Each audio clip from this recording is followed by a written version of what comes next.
right, ladies, and hopefully a few of you gentlemen. It is the long-awaited return of the complete pussyography, honey. And hold up, we are starting how we technically ended, and we'll get into that another time. But it is with absolute pleasure that I introduce someone who she better be familiar to y'all. Don't play with me. Don't do no playing with me. The beautiful Miss. My sister, man, this is my sister. Miss Shanae Tamika is officially the new co-host of the Complete Pussyography. Yes, indeed. Yes, indeed. Welcome, Shanae. Thank you so much for having me. I'm really, really excited about what this is going to be like, the things we're going to talk about, the things we'll learn, the things we're going to share.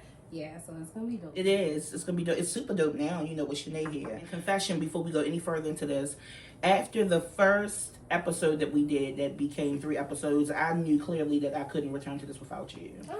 But I had to find a way for me to, I wanted to ask, because I knew you had a lot of projects occurring and coming up, which we are going to get into in this first episode. But with respect to that, I was like, hold on, I gotta let my sister do her thing. But no, this is for us. Yes, I knew it. Yes. I knew it on that day. And people who listened to it knew it too. Yeah. So, and I'm excited. Me too. I'm excited. And so, wait a minute, hold up. We got to jump right into this. So, when you all last met Shanae via the podcast as my first guest on here, we discussed her background from the documentary Girlhood, which was not her story. It was not her story. Her experience coming into my life through that. But it wasn't a story. It was an experience, and the shaved down components that they presented her in, that's not who she was. So it was a privilege on those first few episodes of the Pussyography for you to come on and basically set the record straight and then really reintroduce yourself. And everyone who listened to that said, does she have a book? Yeah. Where is the book? She's writing it. Hold up, she is coming, it's coming. And here we are. So to those of you who are looking at video right here, Yes. from girlhood to womanhood, man, Shanae, you did it. I did. Yo, you did it. Oh my gosh, it's one of those things where it was on my major to-do list. It was one of my biggest goals. One of those things that I wondered if I would ever be able to accomplish, but I did it. And the funny thing about it is that when I announced that I was going to do it, or when I first thought that I was going to do it, I was in the middle of a manic episode. And I just was like, you know what? I want to finish my book. I want to, get this out the way because I've been looking at it for so long. I've been working on it for so long. I want to do it. Mm-hmm. But I was like, hey, I have something for you guys come February 1st. I was so excited. I jumped right on my laptop and I started, to freshen up on some writing and write some chapters out. And then in the middle of that, I hit a low again, right? So I'm in this low and I'm like, the time is dwindling down. This is my third time. And describe your low. So in my manic states, I feel like I can just do anything. I can do anything. I'm like, I want to finish the book. I want to start this business. I want to repaint the house. I want to refurnish the house. Everything feels amazing. And then I hit this low and it's like, I don't have the energy to do anything. I can't get up today to write. And it was literally something as small as grabbing my laptop and bringing it over to the bed. But I didn't even have the energy to do that. And I was right in the middle. And a lot of that had to do with the fact that I was dealing with a lot of emotions from having to go back in those times and rewrite about them and everything. But as the time started dwindling down, and it was like 2 weeks until February 1st when I said I was going to release it, and I was like, shit, I can't let the world see me fail on this. Come on now. Because I feel like I've already announced it twice, and I don't know, there was this anxiety of people being like, oh, here she go again with this bullshit. She ain't gonna do no book this time. And I was like, I'm not giving anybody that satisfaction. So I started thinking about all these different ways that I could kind of skate around it. Maybe I can come up with a website and just do 1 chapter a week. That way it can go and then people can have a membership. And I was talking to my friend about it, and she was like, girl, finish the damn book. Nobody wants a website. They want you to finish the book. And I was talking to my boyfriend, and he's like, yeah, no, you need to do this. So I pushed my way through. Stayed up late nights. I cried and prayed and cried and prayed. And I gave birth to a beautiful baby. Didn't you? In the form of a book. And I was nervous, especially because of what you said about girlhood not really being my story. I was worried that people were so attached to what they thought they knew. I was worried about what they would, which way they would respond to what the true story was. But it's been amazing, and a beautiful thing about that and writing my story in my own way and doing it the way I wanted to do it is that it almost feels like I left those particular burdens right there on the page and walked away. Yes, you did. When you were sharing excerpts on your Facebook page and on your social media, was that a part of your push? Yes. That was a part of your push? Yeah, that was a part of my push. That was a part of me getting people interested in this story, because I knew that a lot of people were going to be like, oh, I saw Girlhood. But I wanted to share things that they weren't privy to during Girlhood, so that they could know, like, no, there's a completely different story here. So yeah, that was a big thing. It was a good thing. It was an amazing thing, Shanae. And when I read From Girlhood to Womanhood, I shared with Shanae, it was so, oh my goodness, I had to put my iPad down because I read the ebook, the e-version, in like 6 hours. And I had to put it down and kind of take deep breaths, because just the experience of being a single mom, kind of floating through trauma. Yeah. And now I got somebody I have to be responsible for.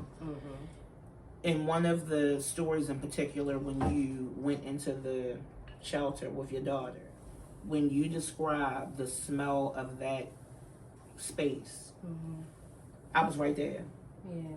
I could smell it, and I'm just like, you remember how it's just this feeling of hopelessness. Describe what occurred after that.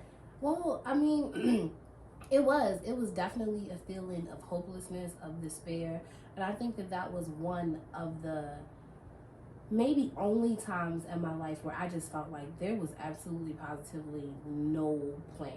It wasn't like, okay, maybe it'll get better or anything. I just literally felt lost in that moment, and I reached out to my auntie, who was my mother's best friend before she passed away, and she was like, oh no, we can't have you in a shelter. You know, she sent her boyfriend to come and pick me and my daughter up, and we were allowed to sleep in her living room on an air mattress for a few months, and I was pregnant at the time, you know, until I gave birth to my second child. And then things became like they began to turn around. I had someone who was willing to give me an opportunity, and I took that opportunity. Right. Yeah. So that was amazing. You know, and that's the thing that I really appreciated most in your sharing, how any opportunity that you were given, you didn't turn your nose up at. Yeah. You took those opportunities and you turned it into absolute like triumph.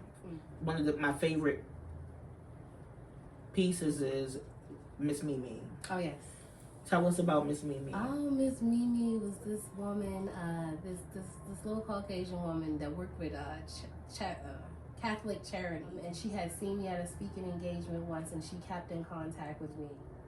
And you know, when I was at my darkest moment, I was in the hospital, having my second daughter, like with the threat of CPS taking both my children because I didn't have a stable place to be. She looked at me and she said, you know, what do you need? What do you need to be successful? And I told her I needed a place to stay, I needed to go back to school, and I needed clothes for the children. And literally within like 30 days, I had a place that went by my income. And, you know, she bought clothes for the children, and she enrolled me into a CNA, GNA program. And I took that opportunity and never looked back. I mean, I think it's probably sort of a traumatic response, but I can't even spend a night in people's houses. Yeah. If I go somewhere, I'm going to give me a hotel room, because I don't even want to take the chance of you telling me I got to get out. I have to go. Yeah. Mm-hmm. Oh, Shanae. Now, when you completed the book, through everything when you typed that last sentence? When you knew that this was okay, I'm done. Describe that moment. It felt really, really good. It felt really good. I was anxious. I was nervous. I was worried about what the feedback would be because I did it by myself. I was determined once I got up and said, I'm going to finish this. I was determined that whatever I had on February 1st is what I was going to put out, down to me hopping on Canva and making, what I could of a book cover. So I was worried about that. I was worried about if it would read well. I know that I'm smart and I can write, but I was worried about the grammar and the spell checks and all of that stuff. So I was quite anxious for a few days until people started to read it and I started to get really good feedback. But the moment that was the absolute sweetest for me, that made it seem like it was really done, was receiving the paperback. Yes. And it was like looking at it. And I feel like that it was like that for me as well as a lot of other people too. It was like, okay, this is real. Like there's a barcode on the back of this. There's an ISBN. Like it's a whole real thing still. Yo, absolutely. Because look, even though I read the ebook, when you just kind of like, look, y'all, she come in here, look, just kind of walk in like casually, like, girl, here your book. It was just like, it was like holding your baby. Yeah. It was holding your baby. Mm-hmm. That is my baby. That's my baby. And I am always so proud when people, talk about the way they read it. I have not met a person yet that says they were able to put it down. Mm-hmm. And not to compare it to anything else, but literally it gave me the feel of The Coldest Winter Ever. Yeah. You can't put that down. And you go back and you read it a couple of times and you get a couple of different, or Fly Girl by Omar Tyree. You get a couple of different messages depending on where you are in life and your age and stuff like that. And I'm just like, this is going to be such a time. You took us there with you. Yeah. Like we were there with you. Let me ask you this. Is little Shanae proud? Oh yes. Little Shanae is very, very proud. Probably, not probably, definitely amazed and surprised. I never, when I was maybe 11 and 12 years old, I didn't see myself being an adult. I never saw that for me. Like I always just thought, life is life and something's gonna happen, because I was living that type of life, where something could have happened. Even that, in retrospect, it's like, wow.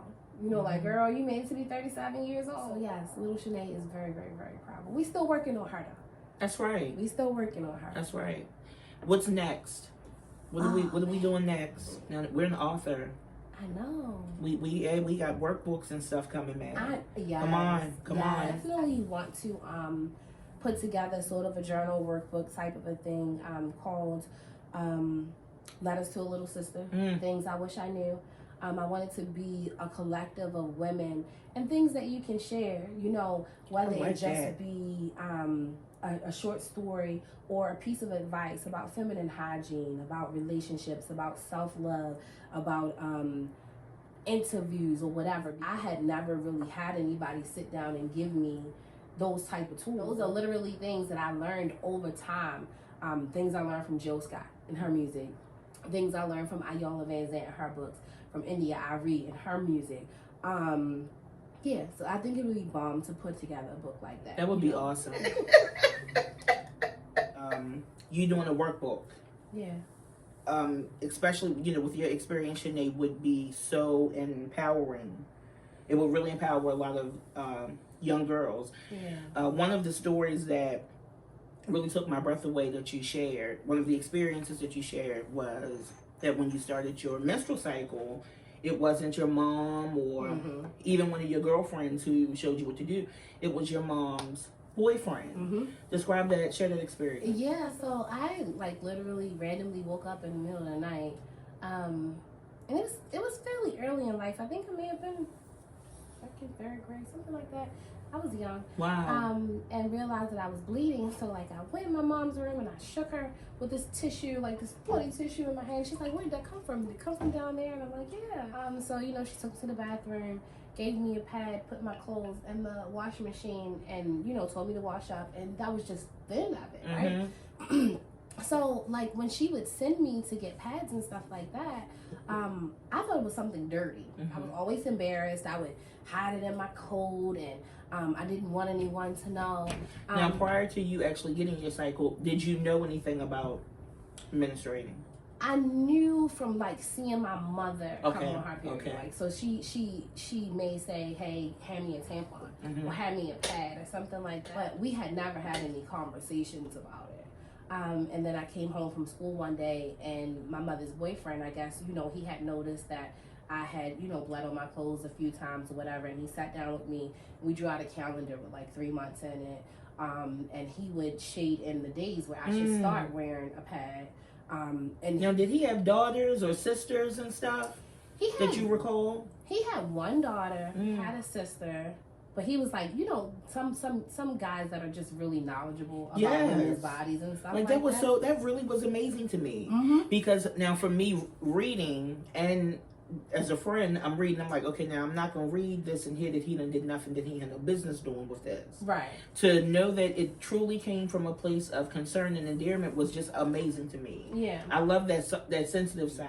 You know, and that he took the time to show you that. Yeah, like he just I don't know, that was my first time understanding what a cycle was like, you know, and eventually over time as I learned things, after I was arrested, you know, in classes and stuff, then I really learned what your period was for. And it's the crazy thing is I've had conversations and arguments with women, grown women, when I was 16 and 17 years old, and they would say, "Oh, your period is to clean you out," and I'm like, "Well, you know, your menstrual cycle is directly related to your fertility, and you know, well, that's not true because I know a girl who got pregnant and she came on her period the whole time she was pregnant. There are really women out here that story. Who like it's so."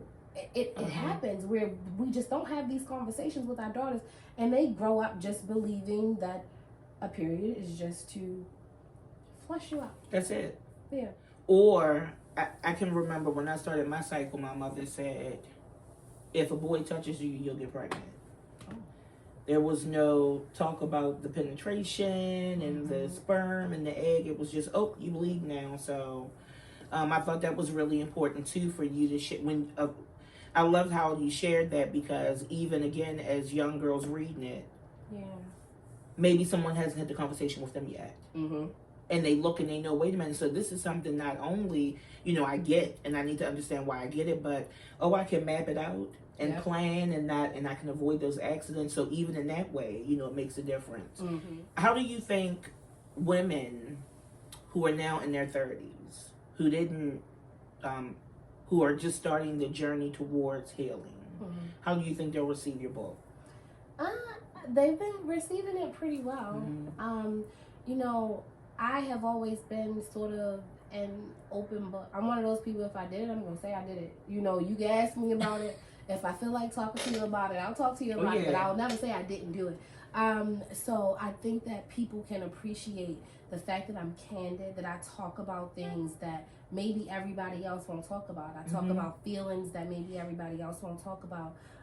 So I think that it's empowering for a lot of women who felt like they were alone in some of the things that they've gone through, even when you get to your 30s and such. Because when you're very open, you take for granted that there's people out here who are not that open. They're ashamed to say things, and then they're around other people who are ashamed to say things. So if you're around a whole group of women who just pretend to be perfect their whole entire life, they've never gone through anything, they've never had their heart broken, they've never lacked self-esteem, they've never gone through this, that, or the other, where do you get your advice from? That's right. I think that it's refreshing for a lot of people. Some of them are willing to say, some of them, you know, I'm sure kind of stay in the background with it, but I respect both. Just from the moment that you've shared your experience with the world, because this wasn't just a local share. Internationally, people came to know who Shanae Watkins was before you even knew that you were supposed to give permission to those who earned the story. You know, they knew who you were and they formed their own conclusions. But even in parts of your journey, Shanae, is there anything that you are there any areas that you've decided I still want to hold this sacred? You know, it's even in being an open book. Are there things where you're like, no, no one really needs to know that part? Or are you like, hold up, you getting everything? You sincerely give everything? I mean, there are things, for the first time today when I was speaking to the kids in New York, I was able to say, you know what, I'm still working on that, so I can't quite give you an answer. Yeah. So that's where I am with it. Like, there aren't things that I won't tell, but there are some things that I just haven't quite processed just yet. And so I can't give an answer to that. But outside of that, I honestly feel like my life was created to be shared. There's no way in the world you can be kidnapped, be hit by a car, and go through all the things that I went through before age 12 and live to see it and it not be meant. God didn't mean that for a testimony. Yes, ma'am. Like that just was meant for like the whole situation, from the relationships to the things that I may have gotten wrong, the things that I've gotten right. Those things were meant for a testimony. Shanae, one of the most humbling pieces of your book was within the first few pages, your letter to the family. Yeah. When I first saw a letter to the family, I thought that it was a letter to your family until I started to read it. I mean, there are no words. I still don't think I have the words to describe the experience, because I can't imagine what it took for you to do that. Yeah. What was that like, and why did you decide to include that in the book? I feel like it was important because a few days ago, I mean, of course, I hadn't watched it then, but a few days ago, I went back and I watched the documentary. I realized as an adult how numb I was as a kid. I mean, I talked about things, they just bounced right off my tongue, like it wasn't real life. And so I felt like there was a time at this point, being an adult, being a mother, seeing my children past those ages, to express what I felt. Because back then I was told, don't cry, stay strong, don't walk with your head down, hold your head up, that type of stuff. So I wore that, what I perceived to be strength, as a badge of honor. And for a long time, it came off as just genuinely not caring at all, when that wasn't the case.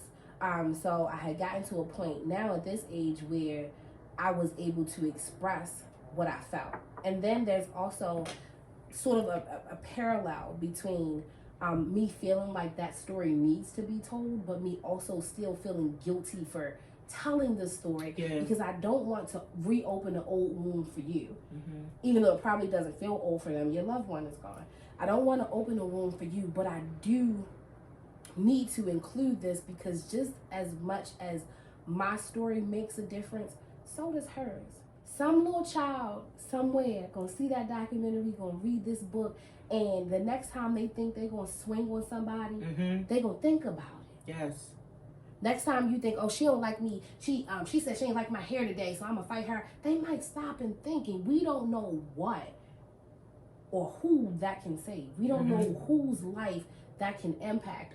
And so it does feel a little bad sometimes, because I don't feel like I have a right to say what part of her story, gets to be told. But because it was both of our story, I felt like I needed to also include that letter and express the fact that I was not, or am not, on a mission to hurt them. I was never in a situation where I wanted to hurt her. It was just two kids in a horrible situation that ended horribly. And I felt like I wanted them to know that. It was so sincere. Yeah. It was so, and actually even sincere is too small of a word. You knew it was you giving us a private, we shared a absolutely private moment with you. Yeah. And it was just, thank you for that. I don't know if you'll ever hear that from the family. Yeah. But as a person who has loved and lost, if I were to receive something like that, it would give me so much peace. And that's my prayer for the family as well. You know, that if it happens to come across their eyes, that it brings them peace. But that, you know, that's for them. To see you on your journey towards peace. Yes. That's all right with me. Yeah. That's all right with me. Yeah. It's been a long journey. It's been a long journey. But, you know, working through it is working through it is something sometimes, you know, because you have to go back in there and reach in there and pull that little girl out and have a little conversation with her, and it's just like, Lord. When you pull that little girl out and, you know, as I had shared with you, you and I had never had an actual conversation of, so Shanae, what happened on that day? And it took me, you know, not to be cliche at all, it took me into one of my favorite books, which is absolutely fictional but based on true events. 19 Minutes by Jodi Picoult, my absolute favorite book. It was one of the first books that I'd ever read. And when I closed it, I was there in that final chapter. You were there. On that day, when you shared that, one of the things that makes me anxious sometimes is the smell of rain, as much as I love it. While I was reading from your perspective, reading that, it was almost like I could smell rain brewing. I could feel your fear, I just want to go home. That entire experience, Shanae. Was that the most difficult part of the book to write? That part and the part about my mother. Those two were, because it's everything else I can fix. Everybody else is still living. You know, they still stand. And even if I hurt your heart, I hurt your feelings, I can still come back and say I've grown now, and, you know, maybe this doesn't make up for then, but I apologize and you can make it right. I can't bring her back. I can't bring my mother back. So those were the hardest parts for me to write. Especially because that's a big takeaway too. Especially because there's still so much guilt associated with it. There's a little bit of survivor's remorse. You know, there's just a lot still associated in feelings surrounding the event that has made it hard, you know. What are some of the ways beyond writing your book? Because, I mean, my goodness, if that ain't therapeutic, I don't know what is. But what are some of the other ways that you manage that you stay in front of yourself? And make sure you stay gentle with yourself. Therapy. And I've grown to let my little girl out a little bit more. You know, I didn't have the luxury of having a childhood. So some days I'm a child. Some days that's just me. That's how I'm gonna live. That's how I'm gonna speak. That's how I'm gonna be. And I'm blessed to have people around me who understand that, and are able to be with me in those moments. You know, like allow me to be in those moments. When I go into my childlike voice, it's not like, girl, you need to, like, no, you know, like, let me be there. So those things are always helpful. And it's really, that's probably for our next episode, another episode. But it's really therapeutic. You know, the dynamic that I have in my relationship is very therapeutic. You know, I'm so glad that you said that too. A few weeks ago, you know, just the part about not really having a childhood. I had a childhood, but I didn't really I didn't get to experience my 20s. So, you know, my going out to the club and all of that involved having to take a diaper bag and get a babysitter and all that good shit somewhere. But I realized in a lot of the ways, some of the tension between me and my children, who are now all in their mid-20s, heading towards 30, I didn't experience my 20s. They're doing it in the regular way, really. Now, you ain't gonna do it in the regular way where you're gonna be squeezing up off my tit and a whole bunch. I'm not gonna be doing that. But just the norm of, they don't have the stress of, you know, I had 4 kids and I buried one. So even now I have to remind myself at 40 that it's okay to let that 20-year-old come out. She did not get the chance to do her thing. So I appreciate you saying that, you know, because it just gives us, those of us who still kind of teeter-totter on, is this okay for me to just be a little wild and free? You're damn right. We didn't do it when everybody else was doing it. So I went through 2 whole years of that. And, you know, like, I had my children early. I had the 3 by the time I was 20. And, 3 by the time you were 20. Yeah, my childhood was literally, it was pushed back so many years. So I don't know what sparked in me about 2 years ago, but I just had a fuck it moment. Mm-hmm. I'm going to wear the long nails. I'm going to wear the short shorts. I'm going to do what I want to do. I'm going to start the business that I want to start. And y'all can look or y'all can not look. I don't really care. That's right. But this time is for me. And I think that we all need that. So many of us sacrifice, or we go through so many things within certain time frames. And then we get to a point where it's like, oh, I'm too old to be doing this. Yeah. No, you're not old till you cold. Yeah. Sis, do your thing. I'm serious. Do your thing. I mean, listen, if you're 50 and you feel like, look, I wanted to skydive when I was 18, but I ain't do it, go skydive. Life is short. Life is short. You have to figure out what's for you, what's not for you, and you have to live. You gotta live your life. You have to. Yeah, you gotta get it out. Get it out. Because not many of us got permission to do that. Mm-hmm. You know, we can look at our moms as examples. Yeah. Work, be quiet. Mm-hmm. Put your money aside. Make sure your kids look good. That's it. Mm-hmm. And they were angry. Yes. They were angry, and they didn't know why. Mm-hmm. You better not complain. What? And the bitches that was complaining, they look back on. Girl, shut up. What? We out here working 2 and 3 jobs to get these kids. Hush your mouth. Yeah. No one gave them permission to say, I'm tired. Yeah. I don't want to. Not right now. And in the moments that they did, people held it against them. Yeah. So then they put that on us. Yep. So you had to sneak your freedom. And in some ways, you know, it resulted in some shit that we can't get back. Yeah. I have a young girl on my Facebook. She's a Facebook friend of mine, right? She got 2 little babies. And she is unapologetic in what she feels as a woman. Come on now. Period. Right? How old is she? She must be about 26, 27, Gabby. Shout out to Gabby. Hey, Gabby. I'll let her know. Yeah, like, so she posted something last week, and I don't remember exactly what it was, right? But it was something to the effect of, I don't got time for that shit.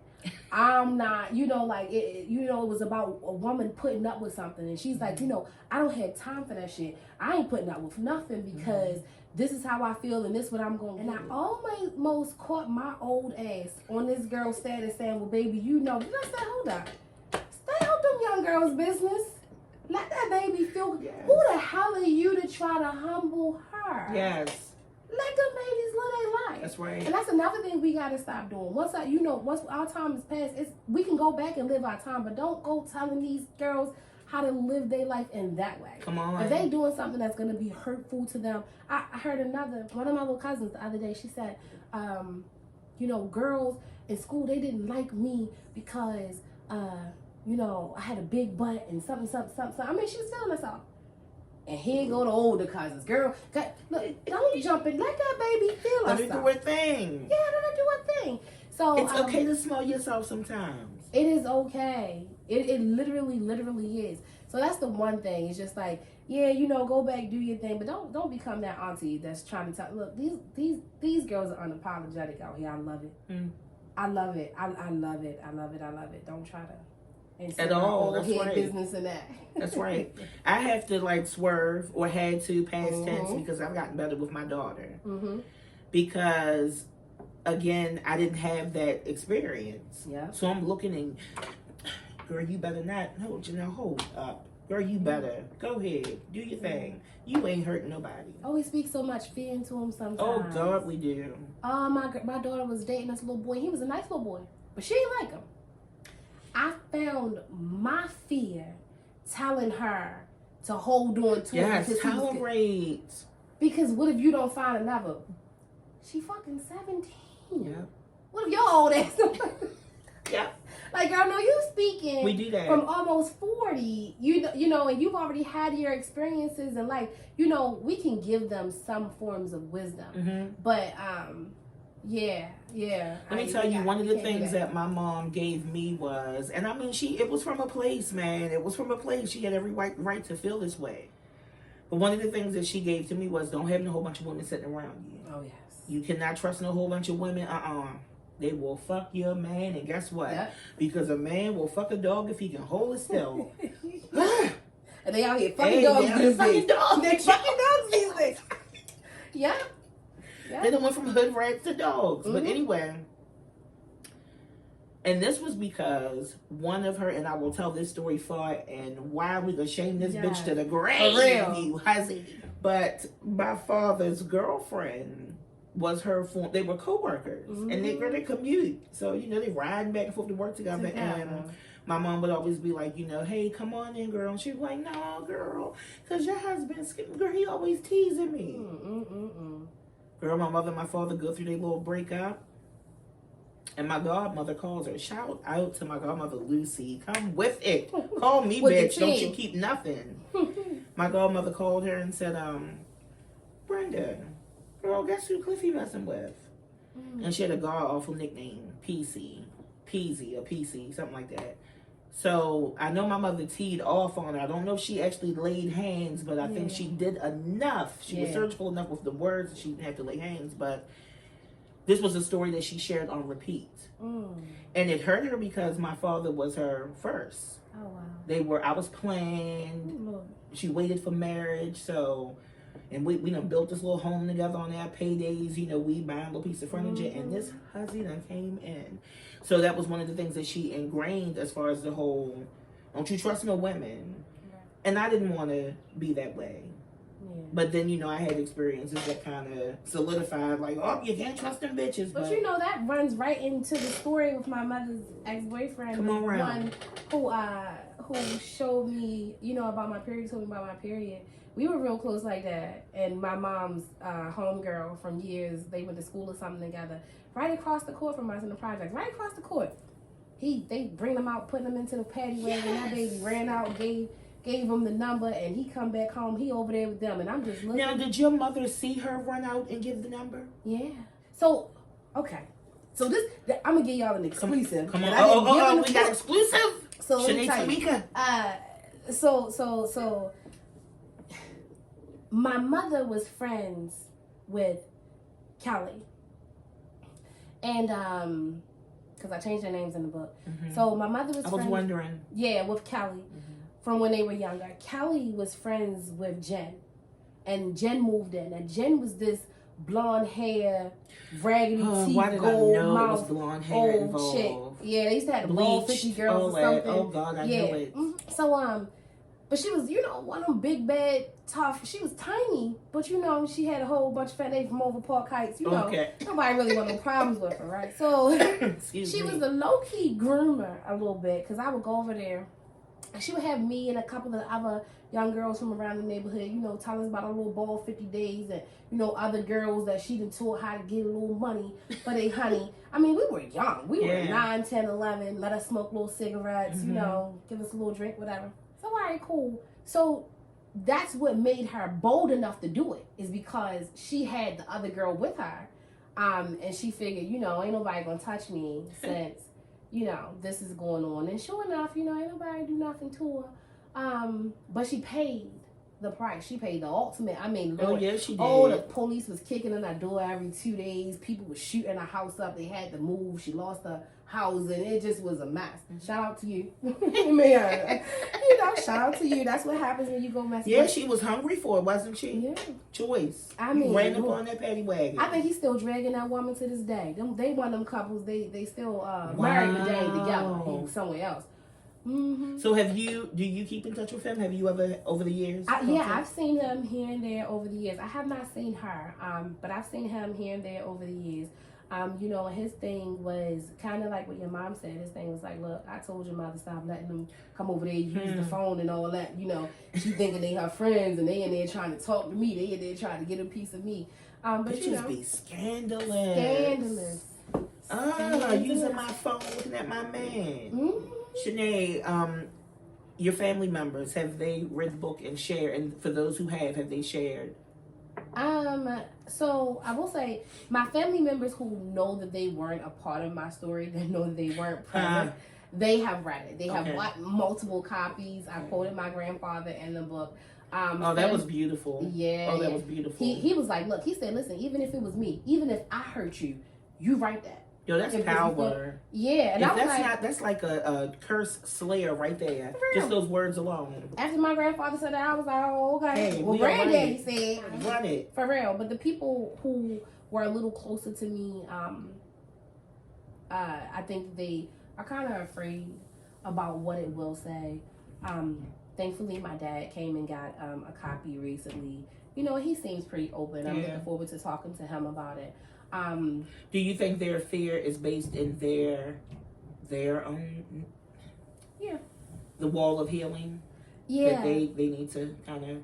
Yeah, I don't come from a family that speaks much about healing or walks in healing like that. You know, I come from a family with, it's like that tree right there. I mean, there's roots. There are nasty roots of just all types of things, animosity and hate and jealousy and all types of stuff in that root. But everybody just you know, because one of the unfortunate traits for us as people of color is that we are a culture of complicity. It can be dead ass wrong.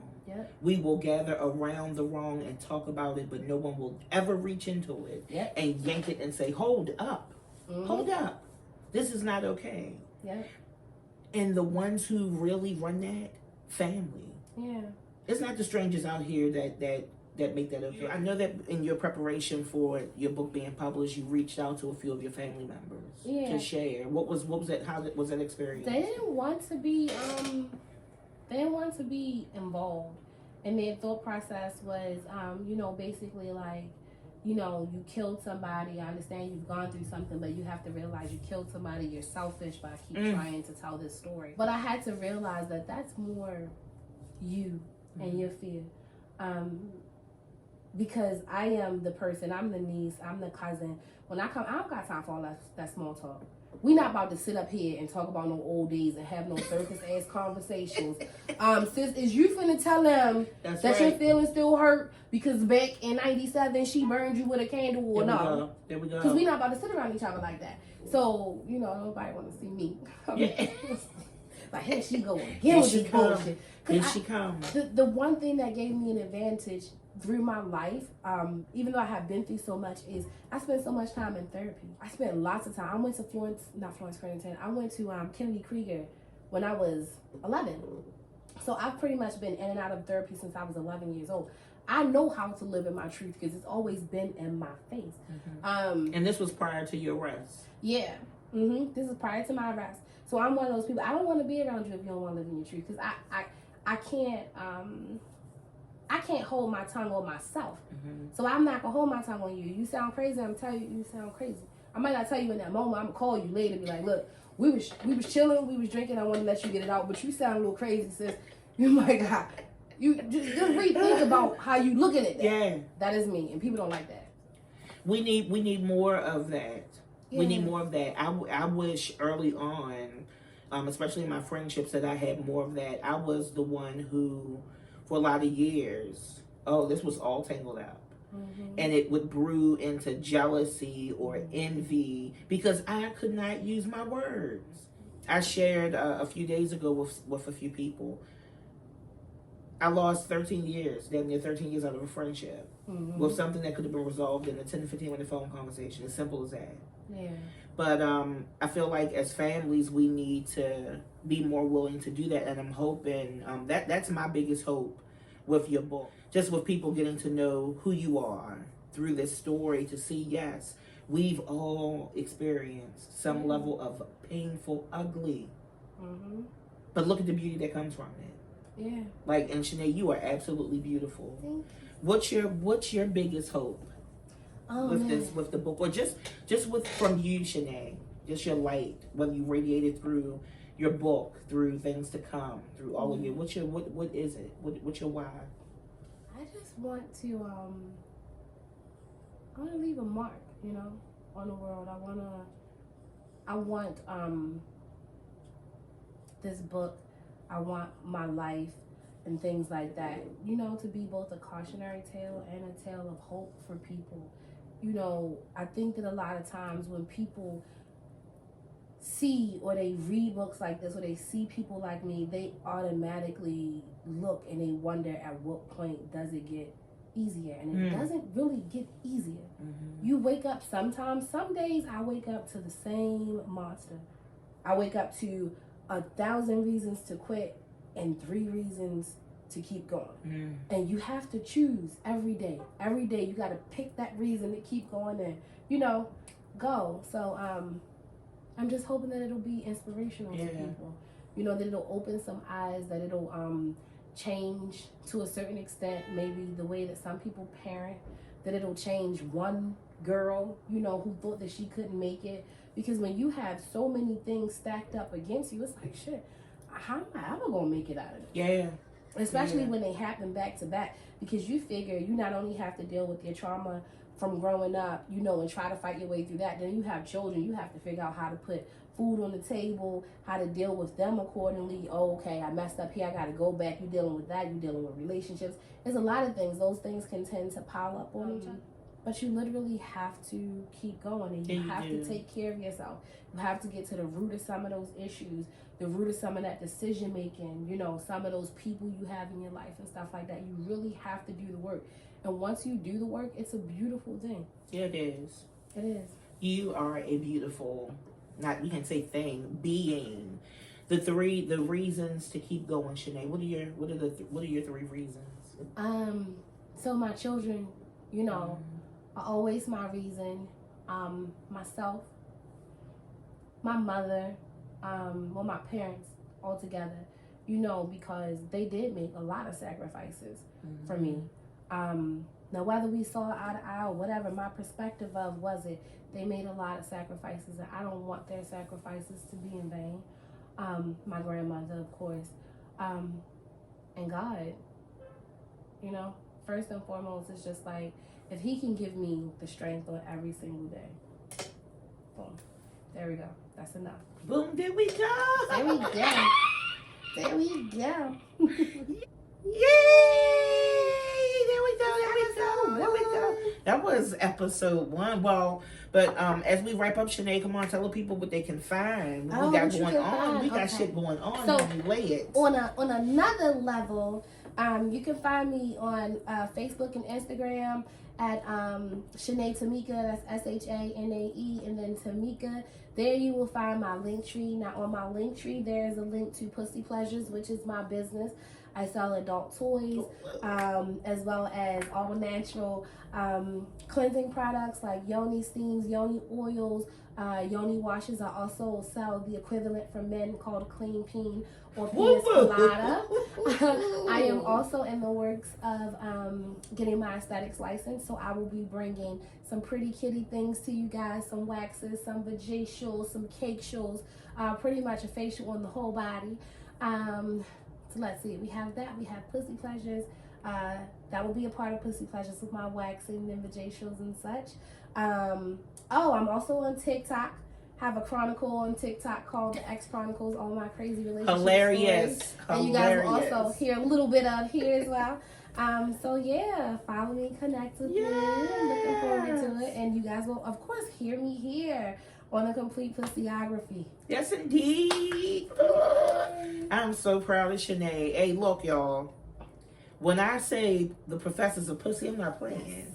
I'm not playing. With everything that Shanae named, look, I can't wait until she unveils the one-stop pussy shop. Yes. And its completeness. Like, no, we're literally, it's going to be a one-stop pussy shop. Yes. So more to come on that. More to come from Shanae. Yo, hey, this is episode 1. My official new co-host, Miss Shanae Tamika. This is the Complete Pussyography episode 1. Yay. We will be back. Thank you.